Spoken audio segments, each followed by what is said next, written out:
ఈరోజు మంగళవారం శ్రీ చిట్టి వారికి వడమాల అలాగే ప్రసాదాలు అన్నీ రెడీ అవుతున్నాయి.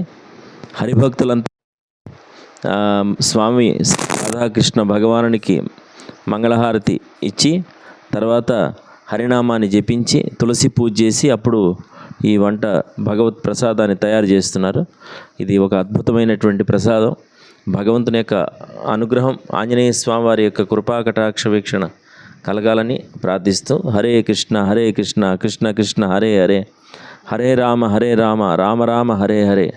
సాంప్రదాయకరమైనటువంటి యొక్క ఏంటంటే భగవంతుని యొక్క ఆచారం అనేది ఉన్నప్పుడే భగవంతుడి కృప ఉంటుంది. ఆచారంతో, నిష్టతోటి, నియమంతో, భక్తితోటి ఈ ప్రసాదం మనం తయారు చేస్తే ప్రేమతో స్వామివారు స్వీకరిస్తాడు. హరే కృష్ణ. రాధే రాధే.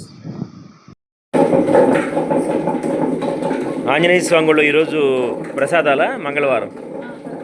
హరే కృష్ణ. హరే కృష్ణ కృష్ణ కృష్ణ హరే హరే, హరే రామ రామ రామ హరే హరే.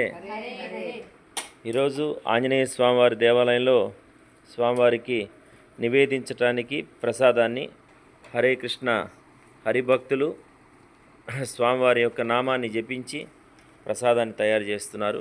ఇది పవిత్రమైన శుద్ధ ప్రసాదం.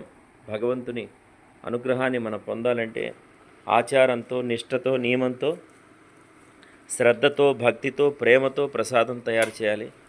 ఆ ప్రసాదాన్ని భగవంతుడు తప్పక స్వీకరిస్తాడు.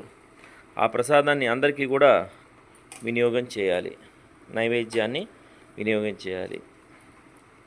రాధే రాధే, రాధే రాధే. హరే కృష్ణ, హరే కృష్ణ.